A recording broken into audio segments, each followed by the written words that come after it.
आप सभी को जय मसीह की। मैं अभी ये वीडियो में भाई राम बाबू बहन ज्योति का मिशनरी गवाही देने जा रहा हूँ। मैं पहले से ही आप सभी को विनती कर रहा हूँ, इनका गवाही आरंभ से लेकर अंत तक आप सुनने के लिए, और आप सुनने के बाद मैं विश्वास करता हूँ इन लोगों का गवाही आपको और आपका परिवार को, आपका कलीसिया को जरूर प्रेरणा दिएगा और उत्तेजित होंगे और आपका विश्वास बढ़ेगा। इसीलिए आइए इनका गवाही पहले से लेकर अंत तक सुनिए। Thank you, God bless you all. जय मसीह की। मेरा नाम राम बाबू है।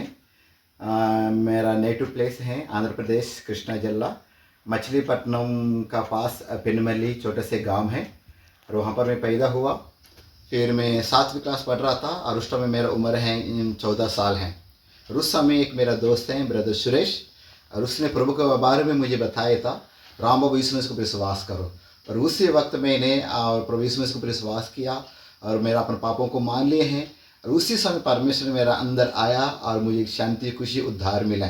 और तब से लेके मैं प्रभु में आगे बढ़ता गए। उसके बाद 10वीं हो गया, और उसके बाद मछलीपट्टनम में ITA और फिटर पढ़ा था। और उसके बाद 2000 में बपतिस्मा लेके और 2000 में अप्रेंटिसशिप के लिए मैं हैदराबाद आया था।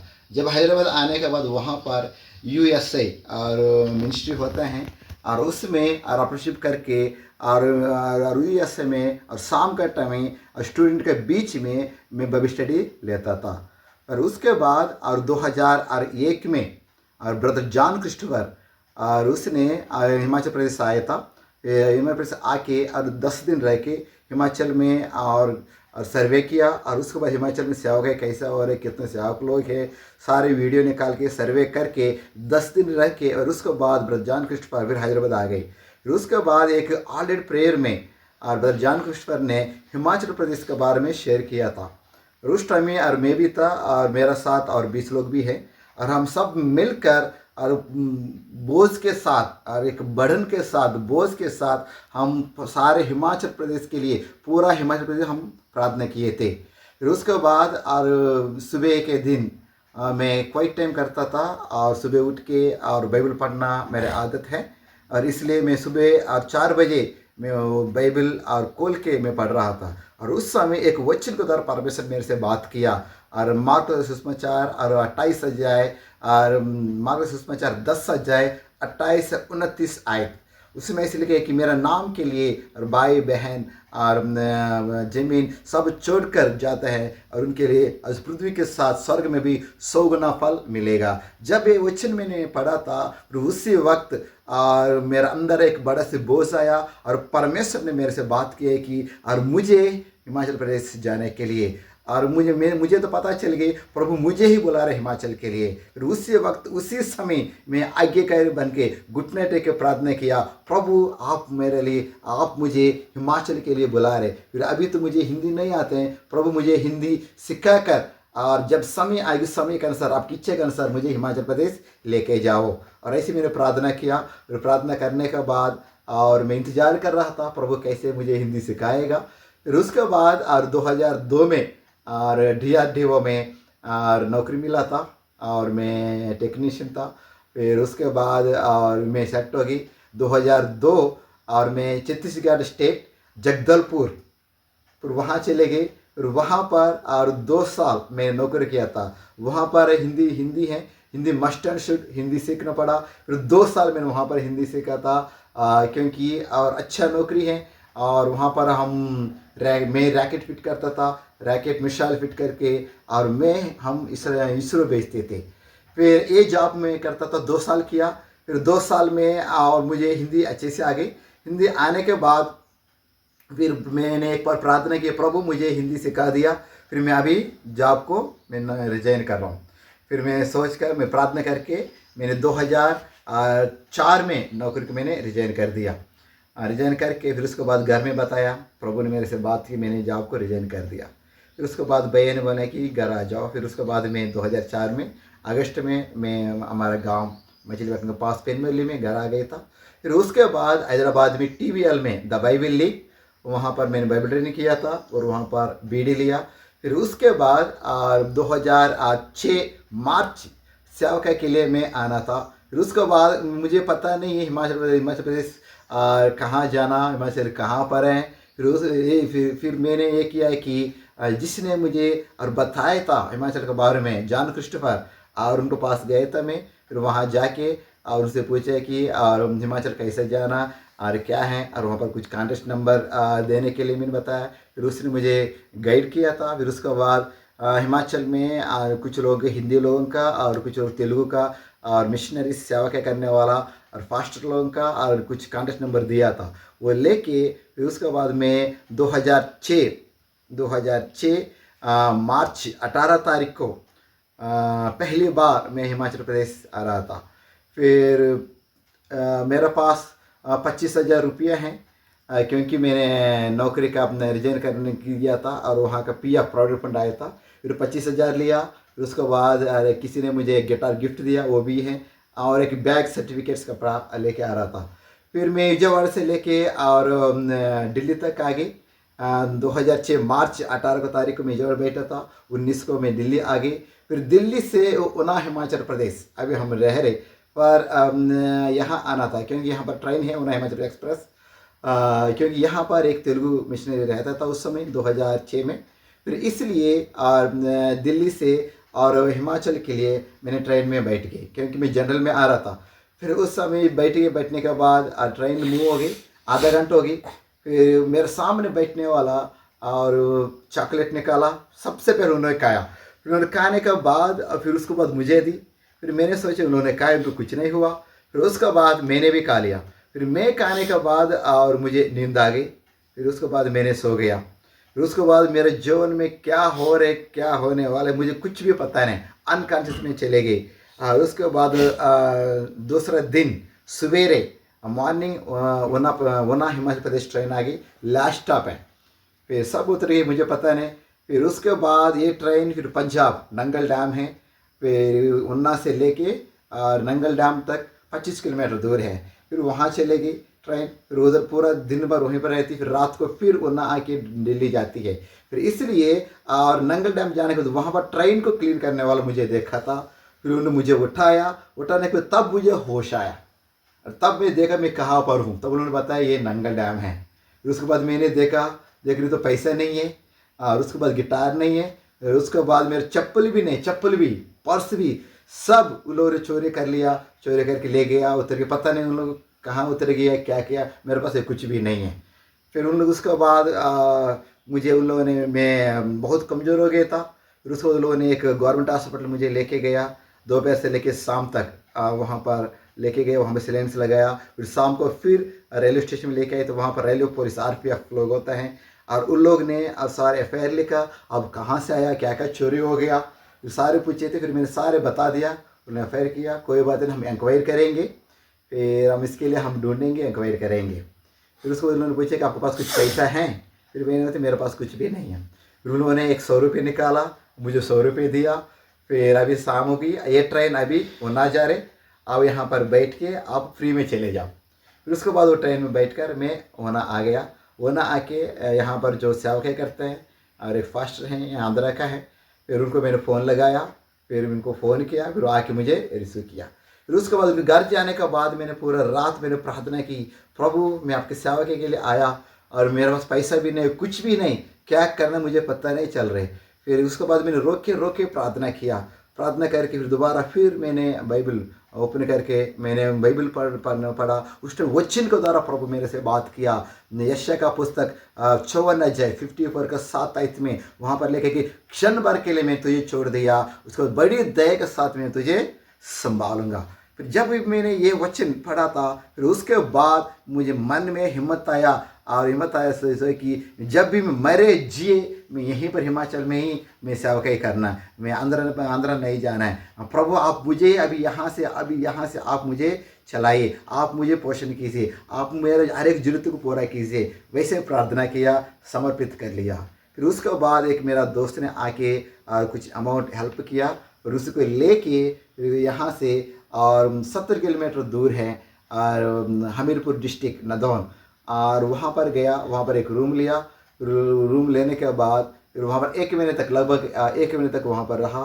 फिर वहाँ पर सेवक की सेवक मतलब कि वहाँ पर जस्ट प्रेरवा कर नहीं है। प्रेरवा किया था दिन भर, और शाम का टाइम कुछ बच्चे आते थे और उनको मैंने ट्यूशन भी पढ़ा रहा था।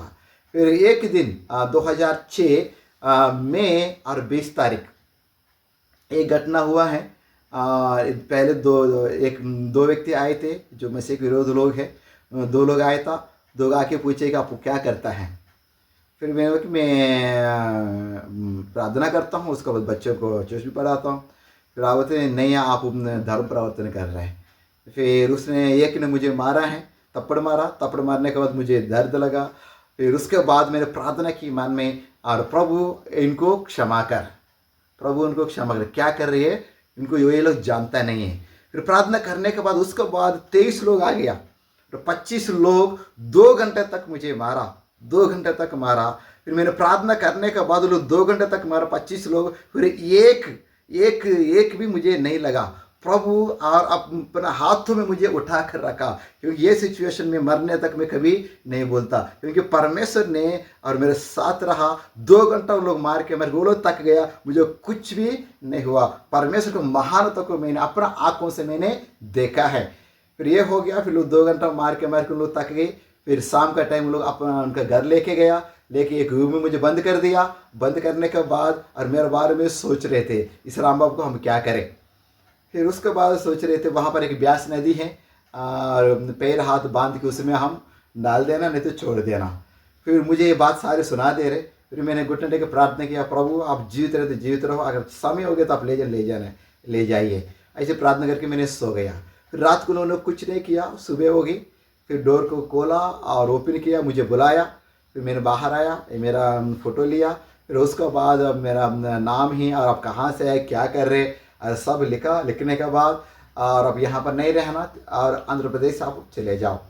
फिर उसके बाद अपना मेरा रूम में लेके आए थे उन लोग, वहाँ आके सारे बाइबल सारे फाट दिया। फिर उसके बाद मुझे बस में बिठा के वो लोग आप यहाँ से आप उन्ना जाओ, उन्ना से फ्री में ट्रेन में चले जाओ। बस में बिठा के लोग वापस गया। फिर उसके बाद उसमें बैठ कर 30 किलोमीटर अम्ब है, फिर ये भी उन्ना जिला में पड़ता है। और अम्ब में आके वहाँ पर और एक रूम लेके वहाँ पर मैंने फिर सेवा शुरू की। और दूसरा दिन ही और मैंने देखा कि पेपर में अखबार में मेरा नाम आ गया, राम बाबू यहाँ पर क्या कर रहे, धर्म परिवर्तन कर रहे हैं। फिर उसके बाद देखा, उसके बाद मैंने प्रभु को धन्यवाद किया, प्रभु मेरा नाम भी अखबार में लेके आया है। फिर धन्यवाद किया, काट के मैं अपने पास रखा भी है। पर ऐसा हुआ। फिर तब से लेके फिर उसके बाद 2006 मार्च 20 को मेरा सब पैसे चोरी हो गया। 2006 में 20 को और कुछ विरोध लोग हैं और मुझे मारा था, और प्रभु महान तो उस समय देखा है। और ये 2 घटना मेरे जीवन में हुआ, प्रभु ने मुझे संभाला। फिर उसके बाद 2006 नवंबर में दोबारा फिर आंध्र गया था मैं, जाके और उपवास प्रार्थना करके प्रभु की इच्छा के अनुसार, ये मेरे मिसेस ज्योति हैं, इनसे मैंने और शादी हुआ है 2006 दिसंबर 9 तारीख को। फिर उसके बाद शादी होने के बाद 2007 में बेटी हुई थी, 2010 में बेटा हुआ। अभी बेटी को 18 साल है, और वो अभी हैदराबाद इक्फाई यूनिवर्सिटी में BSc साइकोलॉजी पढ़ रहे। और बेटा अभी 10वीं क्लास यहाँ पर हिमाचल प्रदेश उन्ना में यहाँ पर पढ़ रहे। ये हमारा फैमिली है। और 2006 से लेके अभी तक 20 साल हो गया, और 20 साल से और प्रभु ने और हर समय हमें संभाला, रक्षा किया। कब क्या होते पता नहीं, हर समय चैलेंजिंग है, और कब क्या हो जाते, कब कौन आते हैं, कब कौन मारते हैं, फिर भी प्रभु ने 20 साल तक हमें संभाल के रखा है।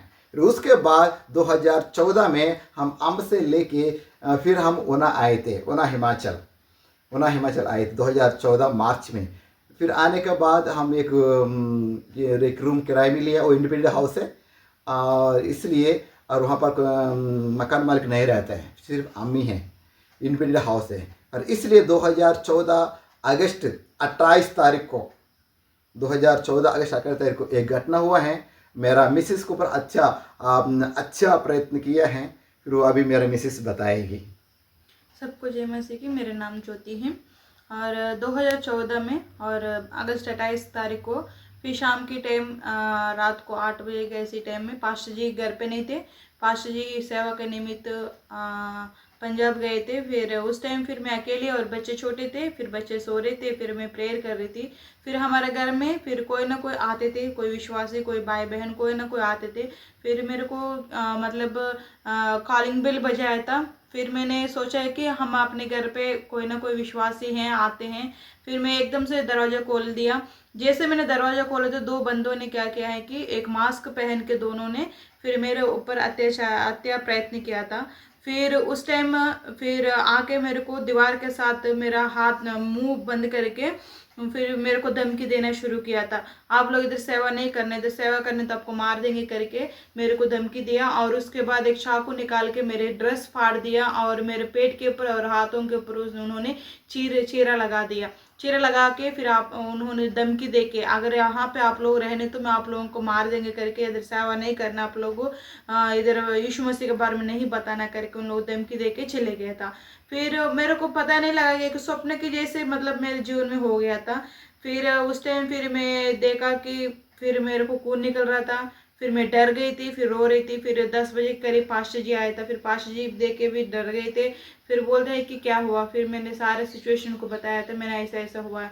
फिर हमने कुछ भाई लोगों से हमने फिर फ़ोन करके बताया कि हमारे ऊपर ऐसा ऐसा हमला हुआ है, हम अभी क्या करें, पुलिस केस करना नहीं करना। उन्होंने मना किया था कि क्योंकि इतने सारे लोग हैं, आपके ऊपर ही क्यों अटैक किया है, आप लोग क्या करते हैं। फिर सारे लोकल लोग पूछेंगे, फिर हमारे पास कोई सबूत नहीं रहेगा। फिर ऊपर से हम प्रभु का प्रचार कर रहे, फिर विरोधी लोग और ये होंगे करके फिर हमको समझाया। फिर हमने उसके बाद फिर घर पे ही हमने फर्स्ट एड किए थे और प्रार्थना करते रहा और हफ्ते की तक फिर मैं ठीक हो गई थी। उसके बाद फिर जहाँ मैं घायल हुआ था, जहाँ मेरे ऊपर अटैक किया था, वही जगह से एक सिख परिवार से प्रभु के पास आने लगा था।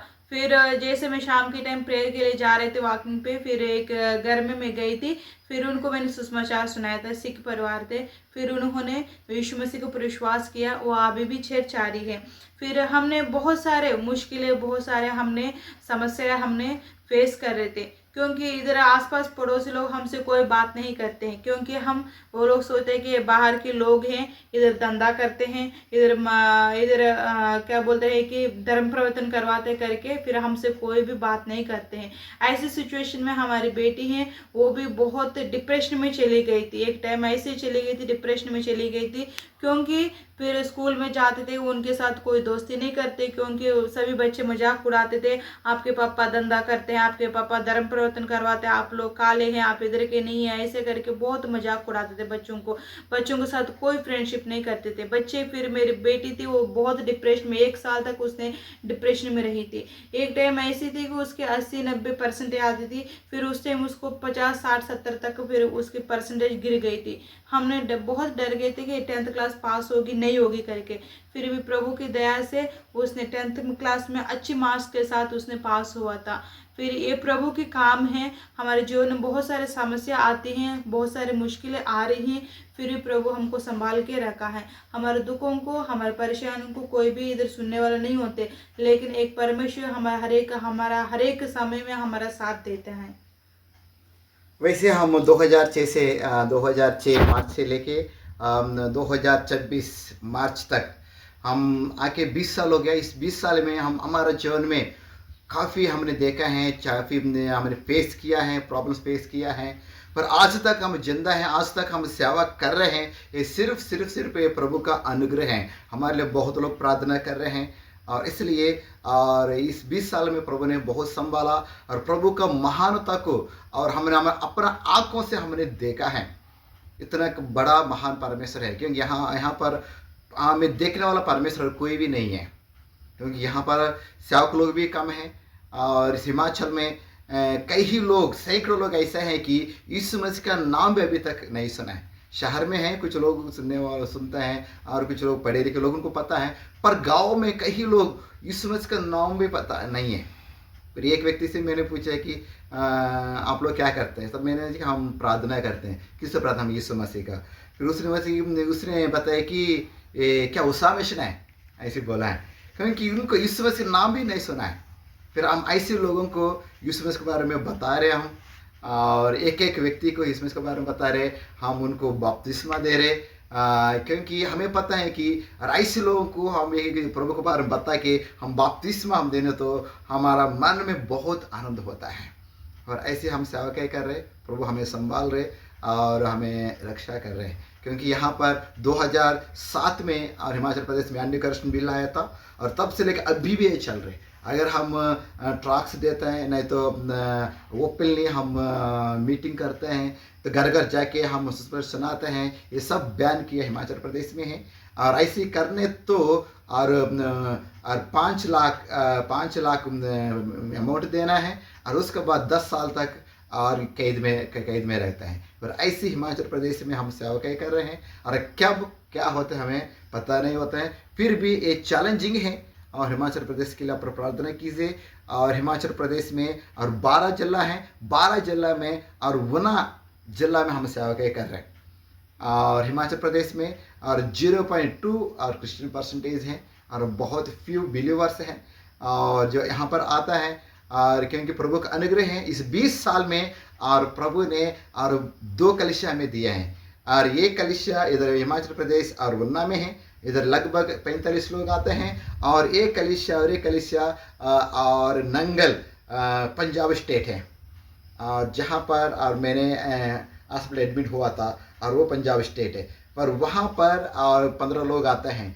और आज प्रभु ने 2 स्टेटों में 2 कलीसिया दिए हैं। ये प्रभु का अनुग्रह है। जब एक समय था 2006 में और मार्च में आया था, बिना चैप्टर से कुछ भी नहीं था, और आज प्रभु ने 2 कलीसिया दे के मुझे हमें संभाल रहे। ये प्रभु का अनुग्रह है।